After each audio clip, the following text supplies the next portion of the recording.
Yeah, day 4. We just Oh my god, it's day 4 already.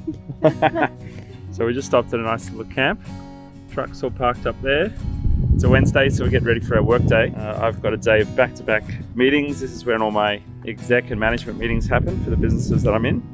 A bunch of them, it's a little bit muddy and a little bit slippery. Bunch them all into a Wednesday. And in front of us here is kind of swampy river. We are just outside of St. George in, I guess you can call it outback Queensland. And this is probably the first day that we haven't been around other people and we can just kind of chill and settle into our own routine. Yeah. Because we drove out of Brisbane and that afternoon we basically landed, met up with cousins, stayed there for a couple of nights, which is awesome. But after a whole weekend of packing and then family time for a couple of days, my social battery is red. Kapoi. So we're just checking out the little riverbank. We're definitely on the river now. Yeah, it's just quite low. Everywhere out here is quite low right now because it's currently in drought. Hasn't been really solid rain in the last couple of years. My cousin said that they would get rain, but it would just be basically little patches and they flooded them. So it was a downpour of rain, but not really sustained, so it wasn't very useful. And this looks like someone else has brought a buggy down here. That definitely looks like a buggy track, see, because I can see buggy tracks down there. But this would be great to take the buggy off and go for a little run around here. I wonder if they'd let us. A couple of tracks down here from some animals. They look like dog tracks, yeah. We're basically hunters now. Yeah. Oh, and here's some kangaroo tracks here too. The long ones, either them dragging their tails or maybe their feet. Yeah, but it's very dry down here. Although, along there, that's lots of nice green grass. Right up ahead. Far off in the distance, I don't know if you can see that. So welcome, we're going to be documenting this little journey. Well, this series is called Going Remote. The series is basically to show, no matter where you're at in your business, if you want to design your life and live and work from anywhere, it's absolutely possible. Now, it's a bit more, I guess it's convenient for us to have a very nice working space and a very nice truck, which did cost a lot of money. So that's not always in reach for everyone right now, but it's certainly something that you can work towards if it's not something that you can access right now. But that's less what this is about. This is not about motivation. You can take care of your own motivation in what you want to drive and how you want to travel. I hope you're getting this with all the wind.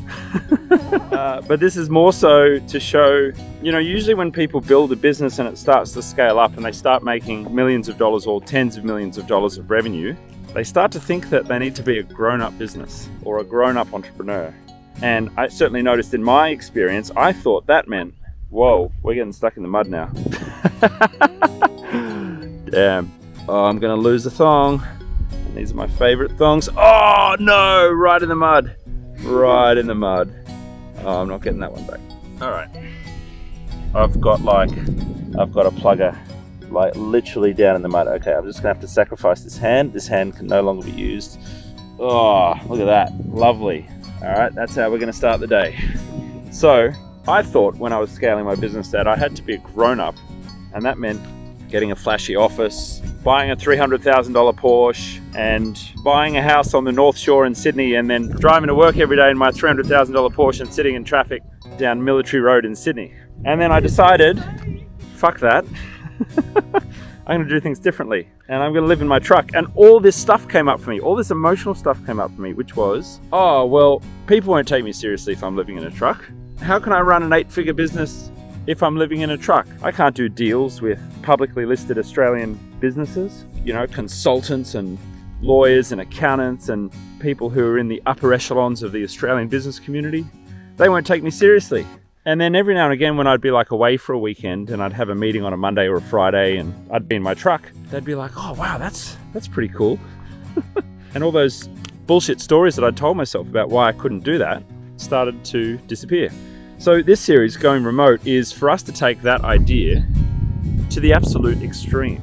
We're going to see just how remotely we can work. We now have a Starlink, which works all over Australia, finally, which is enabling this. And we're going to try and go to some of Australia's most remote places, and I'm going to continue to run my company. Number one, we're going to see if it's possible, but number two, we're going to see what happens along the way and share some of that journey. And Z, my girlfriend, is following along a little bit slower. Pretty muddy down here, but there's a nice grassy patch up here. So that's our series. It's called Going Remote. You can follow along on my little channel. I have some other channels as well if you're interested in learning about IT and technology and how to run a small business with the right tech tools. That's our channel called IT Genius, and that's our main business. And then my Peter Moriarty channel, which is the channel under my name, that's where I share highly produced educational videos for entrepreneurs. I didn't have any support when I was an entrepreneur because I started when I was a teenager and it wasn't cool. And that's 20 years ago now. There were no entrepreneur clubs, there were no meetup groups, there were no Facebook groups for support and encouragement. There wasn't any Gary V's, there wasn't Instagram, there was no one on TikTok giving me motivation and sharing their stories. I had to work it out myself. And so that channel, Peter Moriarty channel, is to help early stage entrepreneurs get more done and learn the skills of entrepreneurship. And the channel that this video is going on is called Moriarty Uncut, and this is where I can put whatever the hell I want to on.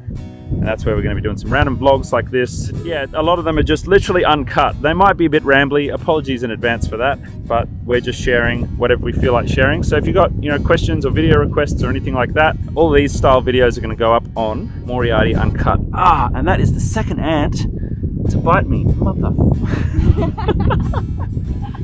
Okay, we're going to finish our walk and then get into some meetings. We're going to put the slow cooker on. I just upgraded all the solar in the truck.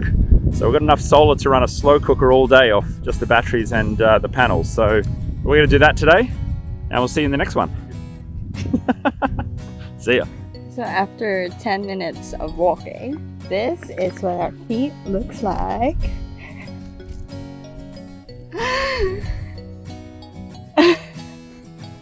I mean, we thought that the river bank was dry, but apparently not dry enough.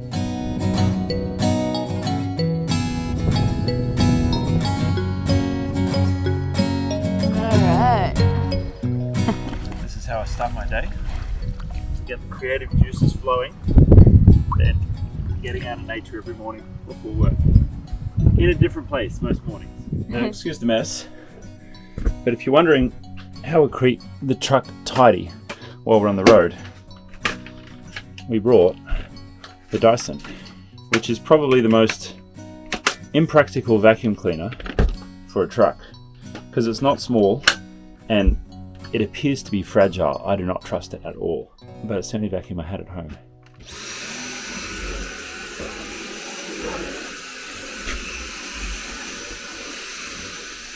Hey, morning guys. Good morning. Hey guys, good morning. So, yeah, it's a busy day. We're parked up. We've got a good spot with a nice breeze, and yeah, we're just chilling in one spot for the day, getting through the meetings. Normal Wednesday, busy with lots of meetings.